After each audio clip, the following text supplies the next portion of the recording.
Good day, fellow compatriots. Today I want to talk about the condition of the Nigerian state.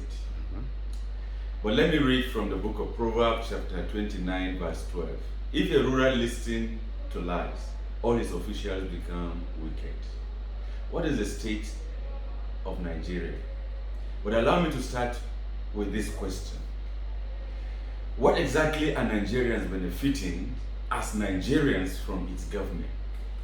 I see that we pay for our electricity, we pay for our fuel, they have removed the subsidy, we pay for the water we drink and the water we use.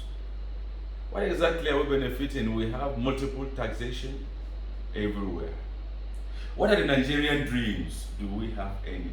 What is every Nigerian aspiring to become in this country? What is the hope for the future that Nigeria holds for its citizens? What are we expecting for our children that are yet unborn, or even the ones that are in existence today? Where are we heading to as a country today? To what extent are our leaders accountable to their citizens? What do we have in Nigeria today? Leaders not accountable to citizens. We are more tribalistic and more ethnic, inclined to our religion affiliations as against being Nigerians. So we have religion intolerance. We have insecurity across Nigeria. The economy is in shambles. Everything is highly escalated price-wise. What about the state of the joblessness of our youth? Is in the increase hour by hour, minute by minute. We have had the word cluelessness, but I see that the government of today is clueless about what to do in addressing the current challenges of Nigeria. We get promises and promises every day, and you cannot say that this is the result. But things are expanding from bad to worse by the day. How can Buhari, as the president of Nigeria, be exempted from all these failures? It baffles me when I see people come up with flimsy excuses to exonerate the president. The ball stopped at his table. So the president must be held accountable. He has the mandate to hire expert, competent hands, and to fire any person who is not giving result. But it seems we are so comfortable and we condone mediocrity in today's governance. That is not good for the country. We have had words that the government have coined and pursued that kind of endear the government, or rather the people, to its government.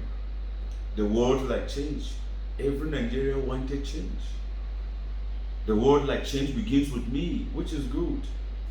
We have also had the word or the phrase next level, but we are no longer mentioning those words anymore. You hardly hear any government official talk about change, or talk about change begins with me, or talk about next level. It shows that the government itself is confused. Nigerians have no direction. We don't even know where the government is heading to. Let's pause a little. I must say that the religion of Islam seems to be very inconsiderable. It is hard. When Boko Haram started, they were condoned. It was assumed as if they were fighting for the faith. But what do we have today? It has metamorphosed into a national scale of atrocities and without any deterrent. What will happen if Christianity becomes inconsiderable? What will happen if the government is inconsiderable? What will happen if the leaders today are inconsiderable? What will happen if the policies that are made today are inconsiderable. What will happen if everything in Nigeria is inconsiderable considered? It is only going to spell doom for our nation. We must first of all see ourselves as Nigerians before we can see ourselves in our various ethnicity or religious grouping. Otherwise, tomorrow we may wake up and not find a nation, and then we cannot even find our tribe or our religion to practice freely. So we must caution ourselves. This is my conclusion in all this. The Nigerian government is now a liability. A lot of spending on government affairs programs, a lot of spending on government activities, a lot of spending on personnel, etc. And that is all they are so much concerned about. But the nitty-gritty of governance, none is being taken serious. What should Nigeria do? This is my humble submission. Let's pray to God.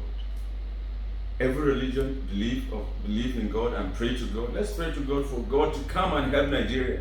But we must be sincere in that quest.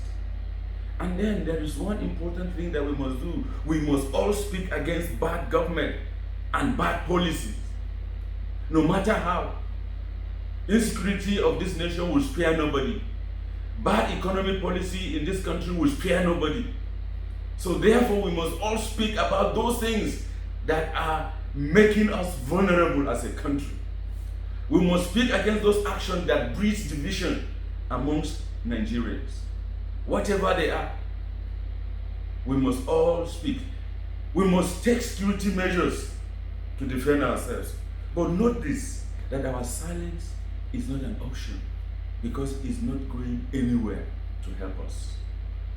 On insecurity, please, you are the chief security officer of your life.